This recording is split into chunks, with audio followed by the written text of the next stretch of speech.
नमस्कार. आज आपण मस्त हिरव्या वाटाण्यांच्या पुऱ्या बघत आहे. तर 1 वाटी वाटाणे घेतले ताजे, त्यामध्ये लसूण, आलं आणि 1 छोटा चमचा जिरं टाकलं. त्यानंतर थोडीशी कोथिंबीर आणि थोडं पाणी घालून मस्त याची पेस्ट बनवून घ्यायची बारीक.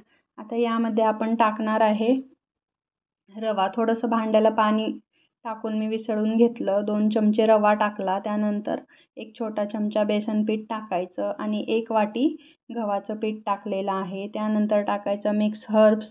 काही मसाले टाकूया. तर यामध्ये मी टाकलं आहे लाल तिखट 1 चमचा, थोडी हळद टाकली, चवीनुसार मीठ टाकलं. आता हे सर्व मसाले टाकल्यानंतर हे मळून घ्यायचं आहे. पाणी टाकायची गरज नाही ह्याला, थोडंसंच, कारण नंतर परत त्याला पाणी सुटतं. तर आता याला आपण व्यवस्थित मिक्स करून घ्यायचं. याच्यामध्ये मी थोडंसं ओवा टाकलेला आहे. तर जेवढं आपण पाणी टाकलेलं तेवढ्याच पाण्यामध्ये ह्याचा मी छान गोळा बनवून घेतलेला आहे. असा खूप जास्त मऊ नको आणि खूप जास्त घट्ट पण नको. पुरीसाठी आपल्याला जसा पाहिजे तसा बनवून घ्यायचा, मीडियम असा. याला तेल लावून मी 10 मिनटं रेस्ट करण्यासाठी ठेवला होता. आता एकदा फक्त छान मळून घेतलेला आहे. तर आता याचे आपण गोळे बनवायचे. आता 1 छोटा गोळा बनवून घ्यायचा आहे पुरी लाटण्यासाठी व्यवस्थित.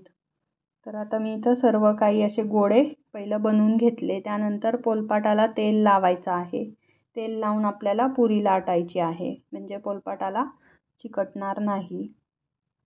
तर एकसारखी आपण पुरी लाटून घेऊया मस्त अशी. तुम्ही पाहू शकता, जास्त पातळ पण नाही लाटायची आणि खूप अशी जाड पण नाही लाटायची, तर मीडियम लाटायची.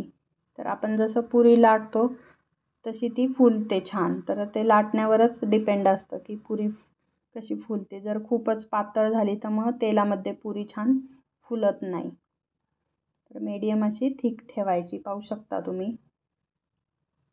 तर आता इथं मी लाटून घेतलेली आहे पुरी. तर सगळ्या पुऱ्या अशाच पहिलं लाटून घ्यायच्या.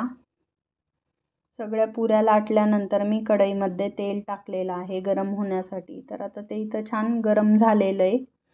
तर आता इथं मी पुरी टाकलेली आहे. तर मध्यम वातीवरती पुरी तळायची आहे आणि वरती पुरीवर झाऱ्याने तेल सोडायचं. मग पलटून घ्यायची आणि अलगद अशी झाऱ्याने प्रेस करत छान पुरी तळून घ्यायची आहे. छान फुलते मग, पाहू शकता तुम्ही. मस्त अशी खमंग आणि खुसखुशीत तळून घेऊया. तर अलट पलट करत अशी दोन्ही बाजूने आपण तळून घेऊया मध्यम वातीवरती.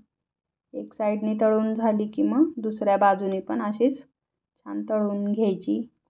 जास्त मोठी वात केली तर मग पुरी पटकन कलर पकडतात आणि मग करपून जातात. त्यासाठी मध्यम वातीवर तळायची. पाहू शकता एक साईडने छान फुलली आहे पुरी मस्त, आणि एका साईडने तळून झाली तर दुसऱ्या साईडने पण अशी छान तळून घेतलेली आहे मी.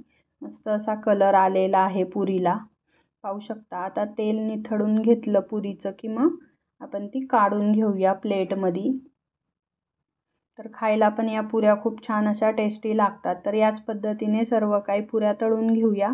तर मी इथं टमॅटो सॉससोबत सर्व केलेले आहे. रेसिपी आवडली असेल तर लाईक करा. धन्यवाद.